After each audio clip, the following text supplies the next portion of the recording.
ఏపీలో మంత్రి పదవుల పంచాయతీ ఎక్కడి దాకా వచ్చింది సంధ్య? అసలు ఎక్కడ చల్లారకపోగా ఏపీలో మంత్రి పదవుల రచ్చ మాటలు దాటి చేతుల్లోకి వచ్చినట్టు కనిపిస్తోంది. ఇప్పటిదాకా ఎవరికి వాళ్ళు అలిగినట్టు కనిపిస్తే ఇప్పుడు ఏకంగా కుర్చీలు టేబుళ్లు విసిరేసుకుంటున్నారు. అందుకు కడప జిల్లా జమ్మలమడుగు టీడీపీ సమావేశమే నిదర్శనం. ఇక్కడ ఉన్న పళంగా పదవుల పందేరంపై రచ్చ మొదలైంది. అదే నానా బీభత్సానికి కారణమైంది.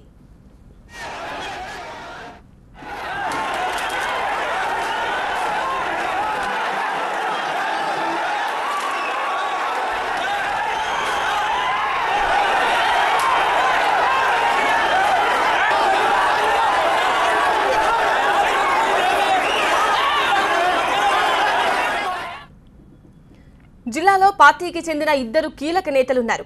ఒకరు రామసుబ్బారెడ్డి, మరొకరు ఆదినారాయణ రెడ్డి.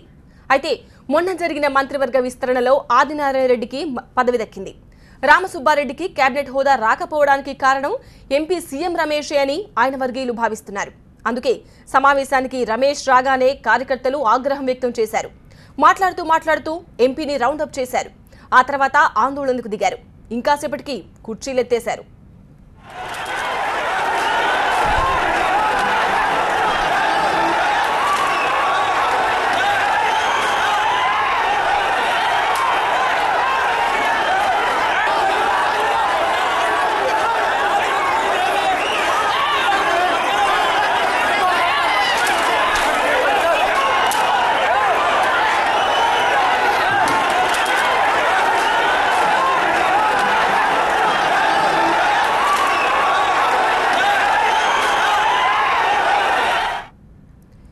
ఏపీలో మంత్రి పదవుల రచ్చ మాటలు దాటి చేతుల్లోకి వచ్చినట్టు కనిపిస్తోంది.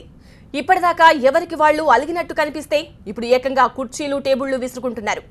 అందుకు కడప జిల్లా జమ్మలమడుగు టీడీపీ సమావేశమే నిదర్శనం. ఇక్కడ ఉన్న పళంగా పదవుల పందేరంపై రచ్చ మొదలైంది. అదే నానా బీభత్సానికి కారణమైంది.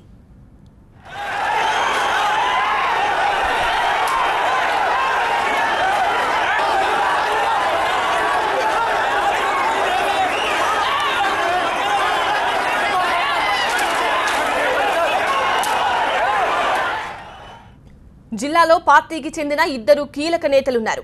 ఒకరు రామసుబ్బారెడ్డి, మరొకరు ఆదినారాయణ రెడ్డి. అయితే మొన్న జరిగిన మంత్రివర్గ విస్తరణలో ఆదినారాయణ రెడ్డికి పదవి దక్కింది. రామసుబ్బారెడ్డికి కేబినెట్ హోదా రాకపోవడానికి కారణం ఎంపీ సీఎం రమేషే అని ఆయన వర్గీయులు భావిస్తున్నారు. అందుకే సమావేశానికి రమేష్ రాగానే కార్యకర్తలు ఆగ్రహం వ్యక్తం చేశారు. మాట్లాడుతూ ఎంపీని రౌండప్ చేశారు. ఆ తర్వాత ఆందోళనకు దిగారు. ఇంకాసేపటికి కుర్చీలెత్తేశారు.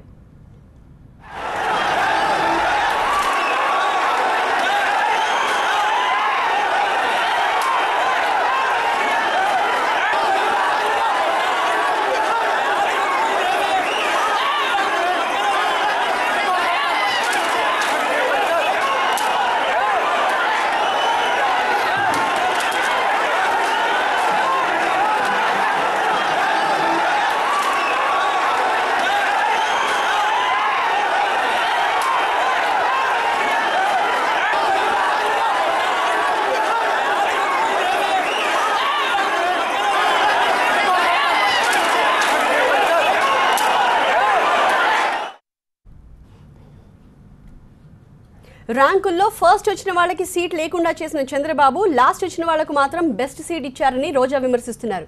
ప్రత్యేకంగా లోకేష్ ని అయ్యన్న పాత్రుని టార్గెట్ చేశారు. ఆమె విమర్శలకు ఇవాళ మంత్రి అయ్యన్న కౌంటర్ ఇచ్చారు. ఒకరికొకరు ఇచ్చిన ఆ పొలిటికల్ పంచ్ ఇప్పుడు చూద్దాం.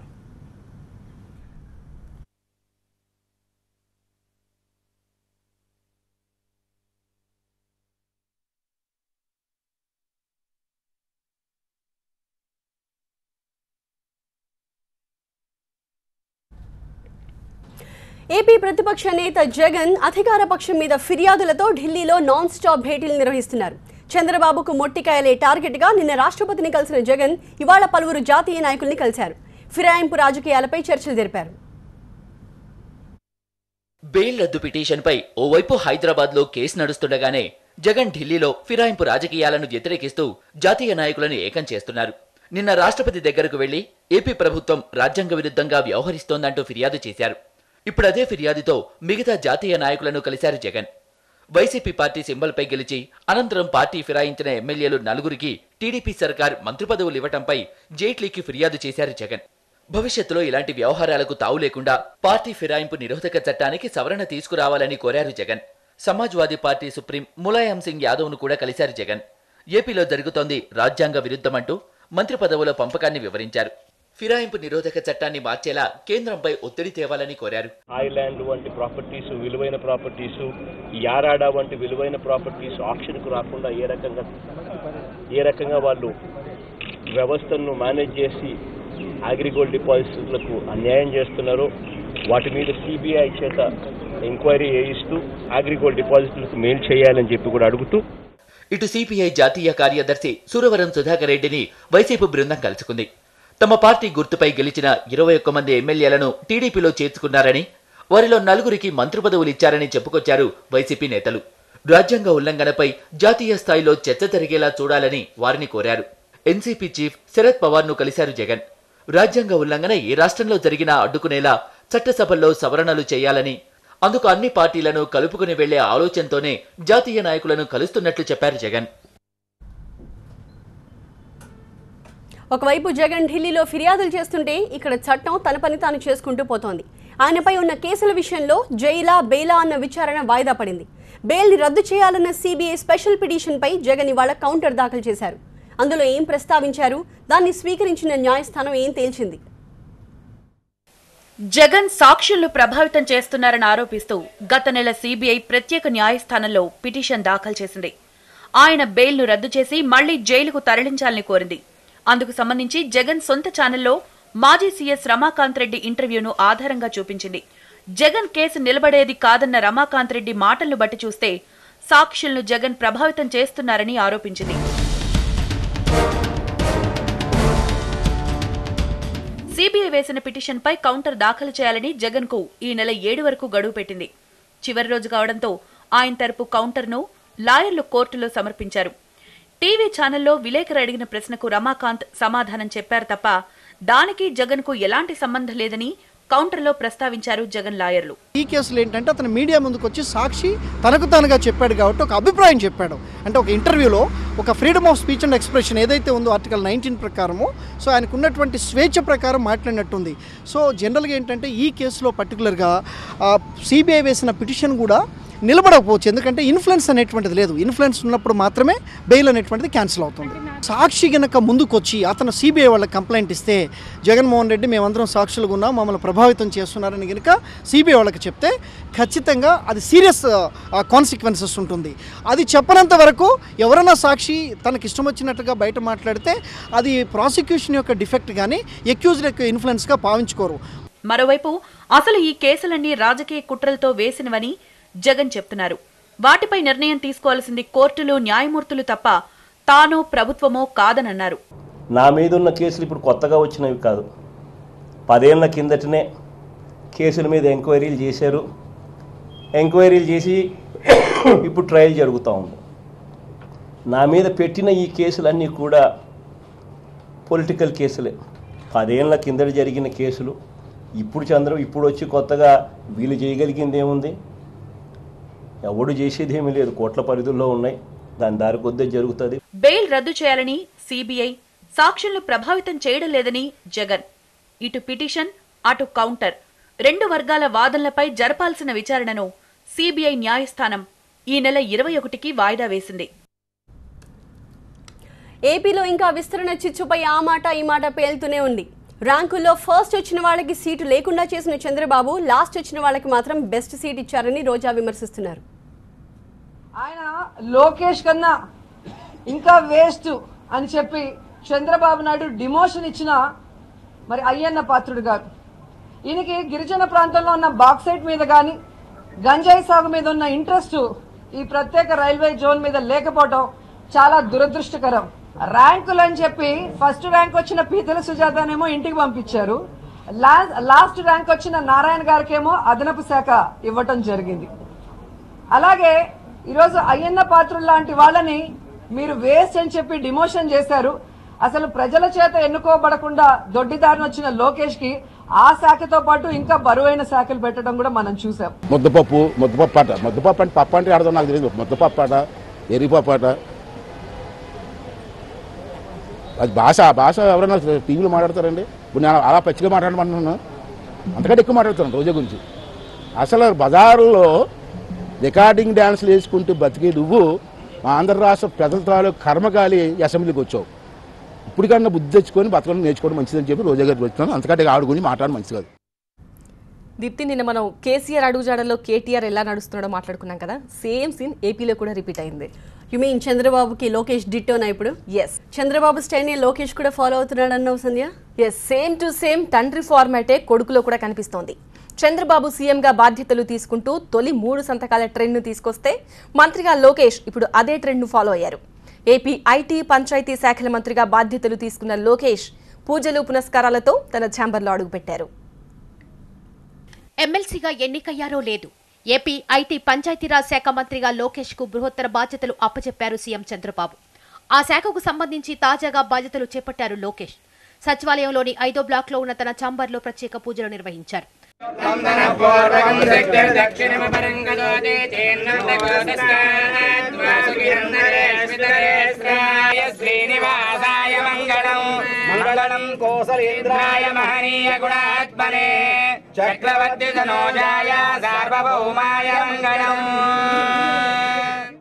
మంత్రిగా బాధ్యతలు తీసుకున్న లోకేష్ తన తండ్రి ఫార్మేట్లోనే వ్యవహరించారు. తొలి 3 సంతకాల ట్రెండ్ను ఫాలో అయ్యారు. ఏడాదిలో 50 రోజులు పనిచేసిన కుటుంబాలను భవన నిర్మాణ కార్మికులుగా గుర్తించే దస్త్రంపై లోకేష్ తొలి సంతకం చేశారు. దీని ద్వారా రాష్ట్రంలో 30 లక్షల మందికి ప్రయోజనం కలుగుతుందన్నారు. ఇక పంచాయతీరాజ్ ద్వారా గ్రామాల్లో ఘన వ్యర్థాల నిర్వహణ దస్త్రంపై 2వ సంతకం, ఎల్ఈడి దీపాల ఏర్పాటుకు సంబంధించిన దస్త్రంపై 3వ సంతకం పెట్టారు.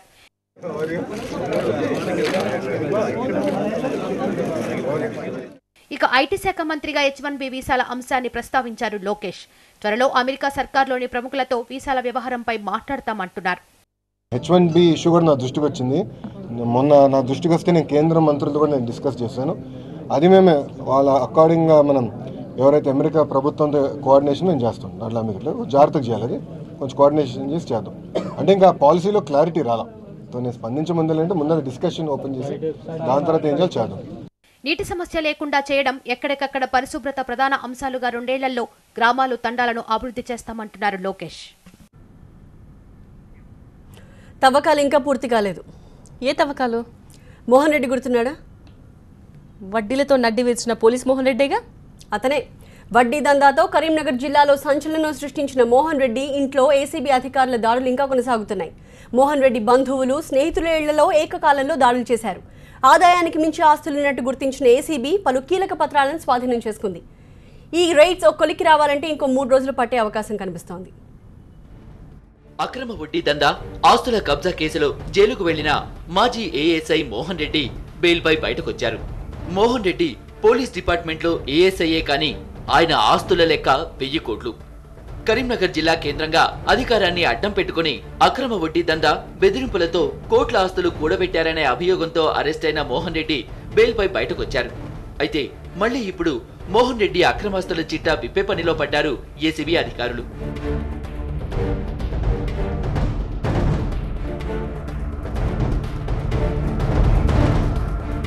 పోలీస్ యూనిఫామ్ ని అడ్డం పెట్టుకున్న మోహన్ రెడ్డి అధిక వడ్డీతో జనాన్ని దోచుకున్నాడు.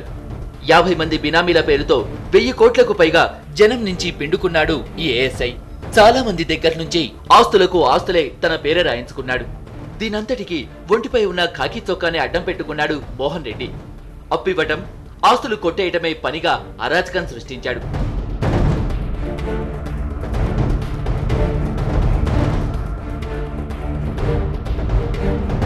వడ్డీ, అసలు కట్టిన ఆస్తులు మాత్రం బెదిరించి కబ్జా చేశాడు.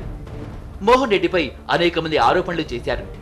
ఇంతకు ముందు 400 పత్రాలను ఏసీబీ అధికారులు స్వాధీనం చేసుకున్నారు. ఇవాళ ఆ పత్రాలను పరిశీలించారు. మోహన్ రెడ్డికి ఎవరెవరు బినామీలుగా ఉన్నారో కూడా తనిఖీలు నిర్వహించారు. ఈ వ్యవహారం ఓ కొలిక్కి రావాలంటే మరో 3 రోజులు పట్టవచ్చని తెలుస్తోంది.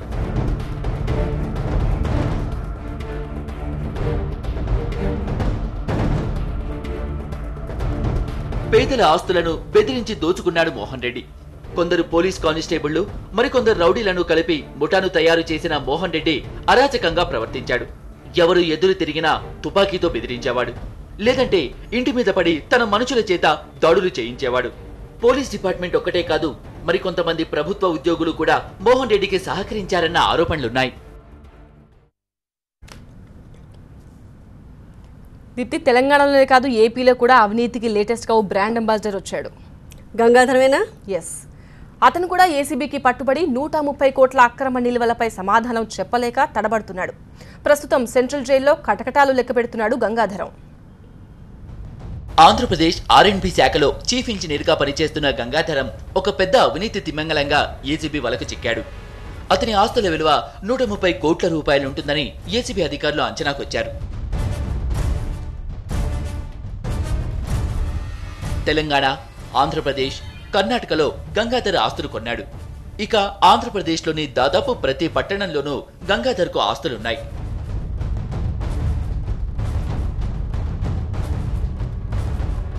కాంట్రాక్టర్లతో లింకులే కాదు, కొందరు కాంట్రాక్టర్లు గంగాధరానికి బినామీలుగా వ్యవహరిస్తున్న వైనం బయటపడింది. ఆస్తులే కాదు, కార్లు, బంగారు ఆభరణాలు కూడా పట్టుబడ్డాయి.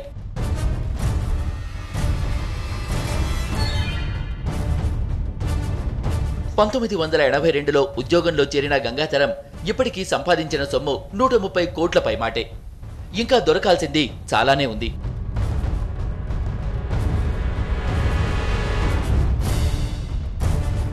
ఉమ్మడి రాష్ట్రంలో రంపచోడవరం, కడప, రాజమండ్రి, విశాఖ, నెల్లూరు, గూడూరు, హైదరాబాద్లలో పనిచేశాడు. డిప్యూటీ ఎగ్జిక్యూటివ్ ఇంజనీర్గా కెరీర్ ఆరంభించి 2016లో ఇంజనీరింగ్ చీఫ్గా ప్రమోషన్ పొంది R&B విభాగంలో బాస్ అయ్యాడు. ఇన్నేళ్ల ఆయన అనుభవంలో ఎంత ప్రజాసేవ చేశాడో కానీ ఆస్తులు మాత్రం బాగా కూడబెట్టాడు.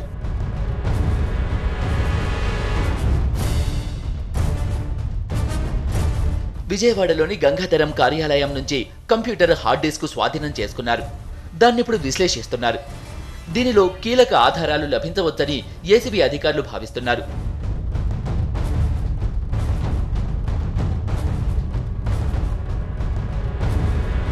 చిత్తూరు జిల్లా పీలేరు నుంచి ఓ అత్యున్నత అధికారిగా ఎదిగిన గంగాధరంను ఇప్పుడు అతిపెద్ద దగాకోరుగా ఏసీబీ రుజువు చేయబోతోంది.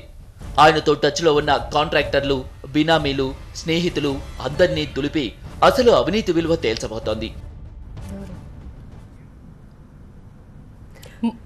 మనస్సు పెట్టి తీస్తే టాలీవుడ్కు అవార్డులు వచ్చి పడతాయనడానికి ఇవాళ ఒక ప్రూఫ్ దొరికింది.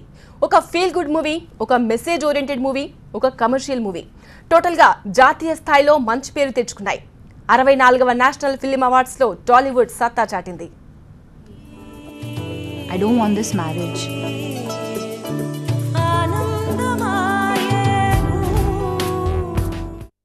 మీరంతా పెళ్లి చూపుల సినిమా చూసే ఉంటారు. మంచి ఫీల్ గుడ్ మూవీ. తనంతట తాను ఎదగాలనుకునే అమ్మాయి, బద్ధకంగా ఈజీ మనీ కోసం ట్రై చేసే అబ్బాయి, వాళ్ల మధ్య ఏర్పాటైన పెళ్లి చూపులు, మధ్యలో ట్విస్టులు, కామెడీ. టోటల్గా సూపర్ నారేషన్తో బోరింగ్ అనే మాట లేకుండా వచ్చిన చిన్న సినిమా ఇది. కానీ పెద్ద హిట్ సాధించింది. అదే ఇప్పుడు జాతీయ స్థాయి ఉత్తమ తెలుగు చిత్రంగా అవార్డు దక్కించుకుంది. అంతేకాదు ఉత్తమ సంభాషణ ఉన్న చిత్రంగా కూడా తరుణ్ భాస్కర్ కు అవార్డును తెచ్చిపెట్టింది. ఫుడియా అంటే ఫుడ్ అంటే ఇష్టం. ఇష్టమా? ఇంజనీరింగ్ అయ్యాక యాక్చువల్లీ షెఫ్ అవుదాం అనుకున్నా.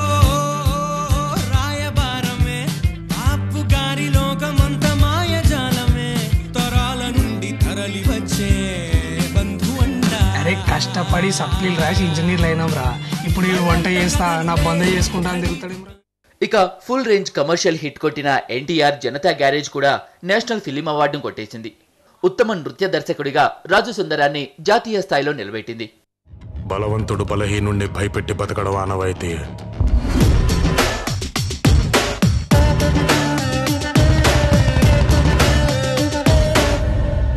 బట్ ఫర్ అ చేంజ్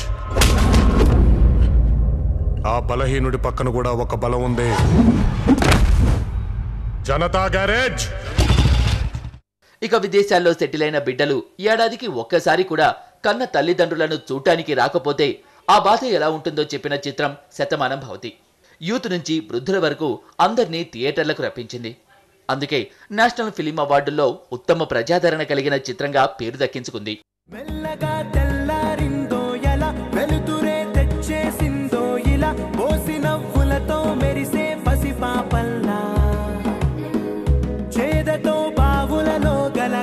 చెరువులో బాతుల ఈతల కళ చేదుగా ఉన్న వేపను నమిలే వేళ